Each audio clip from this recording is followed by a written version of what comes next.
process, through all the people you've dealt with, through all the years of operation, is there a course of bringing someone into daycare that you say this is the ideal way to do it? It's different for each case. Different, yeah. So, yeah.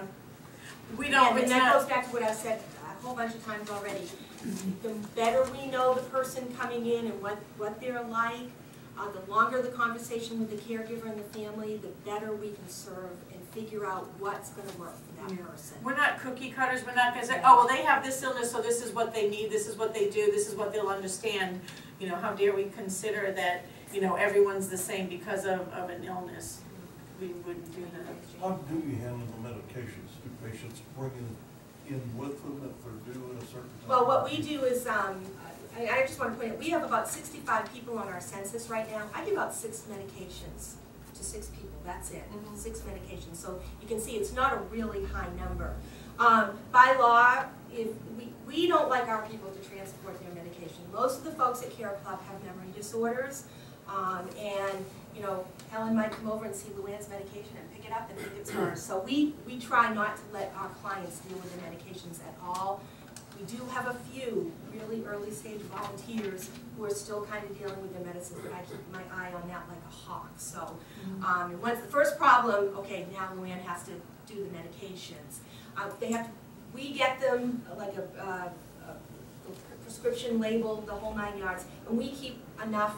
And when we run out, we let the family know that they're running out, and then we just refill them. We have to keep them in lock boxes. Right. When the state comes in to look at us, it's usually the first place they go is to the medication cabinet. Well, the family brings it into you then? Yes. Yes, Yes. yeah. And even over the counter, we had someone that had an over the counter medication, and it was during one of Anka's visits, and they were like, well, this doesn't say who it's for and what to take, and even though it was, so it's very, very important. We have to be very careful. Sometimes people don't know that they'll drop off a little baggie and say this is their meds, and what are we giving them? yeah, and it's like, we can't do that. So, and the caregivers are very good about doing that, and we say, we understand sometimes until you have a refill bottle, that's the only bottle, so we will make the exchange. You know, you bring it in the morning, they may have a noon med, and like you said, I think we have 3 or 4 folks that take medicine between 11 and 1.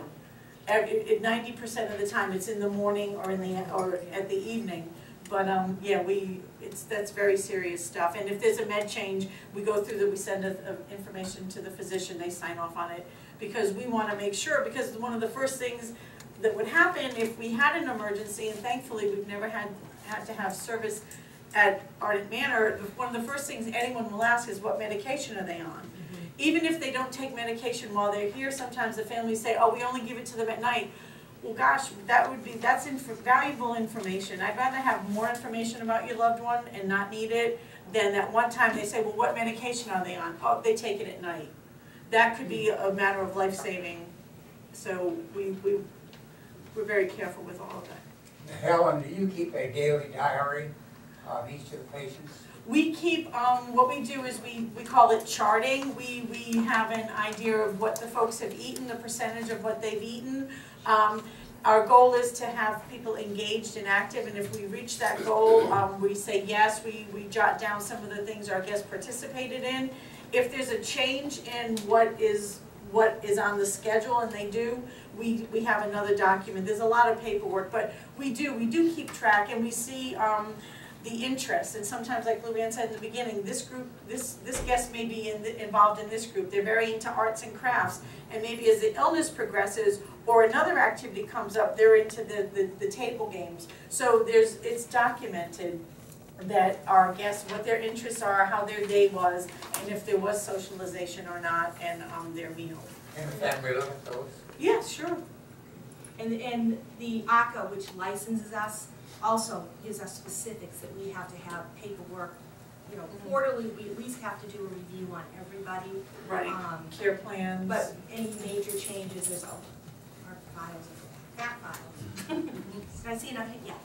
What about payment? Is long-term insurance available? You have to look. Yeah, you have to look at your long-term care insurance, because there's a host of different ones out there. There are some that will only cover if someone's in a nursing home. There are some that cover in nursing home, in-home, daycare, there's different policies.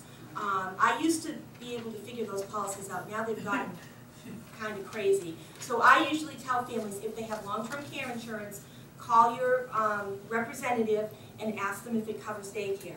Sometimes there's, like, you have to go 30 days and pay on your own before it kicks in. They're all so different.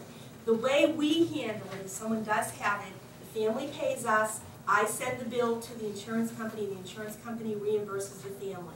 The reason we do it that way is a few years ago, I used to bill the insurance company directly.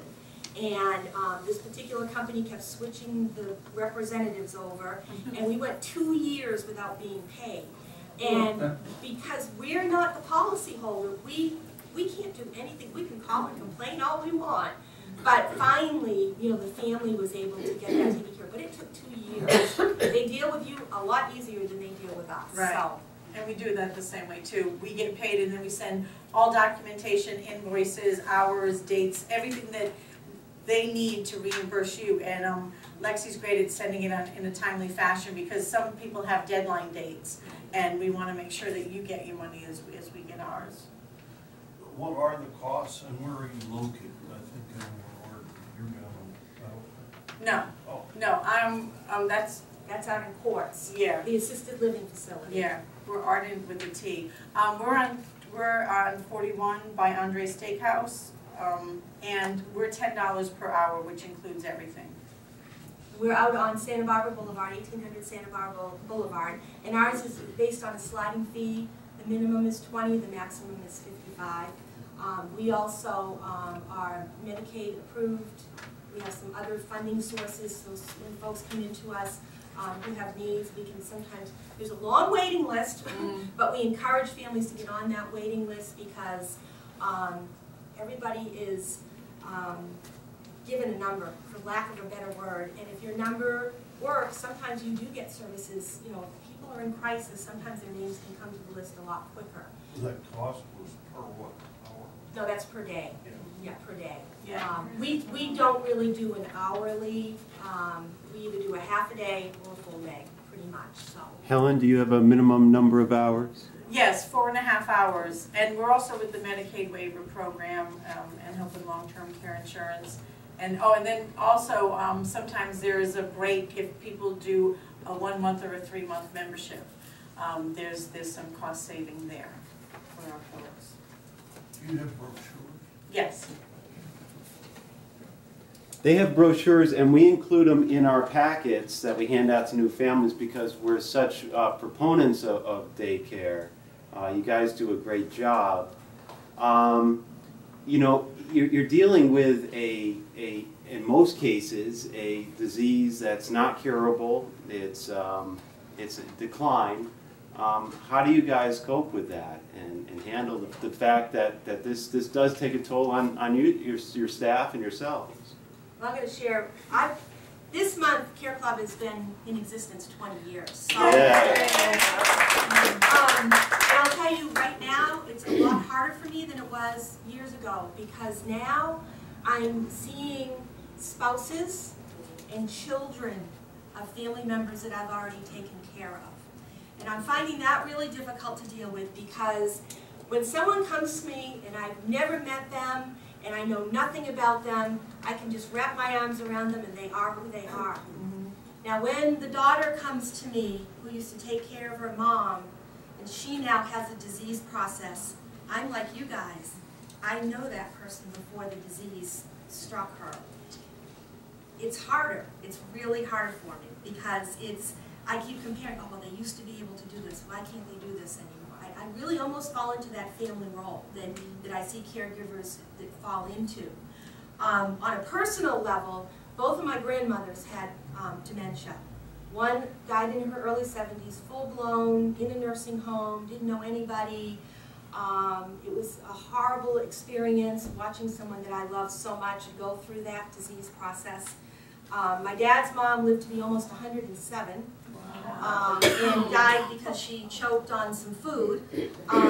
It's what I do. I just love dealing with these folks. I've done other daycare where it's just general daycare, and they're usually well in the head and not healthy in the body, and they're unhappy and it's difficult. Our people are so happy because they don't always realize that there's anything wrong with them. So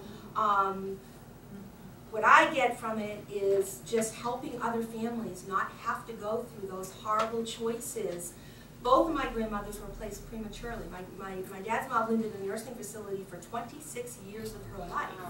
That's horrible. It doesn't have to be that way. She would have done really well with an adult daycare center had they existed back then. So I really do it in honor of what they meant to me.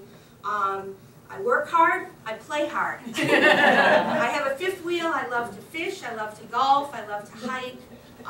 And when I do those things, I can recharge and get that energy that I need to keep doing it. So.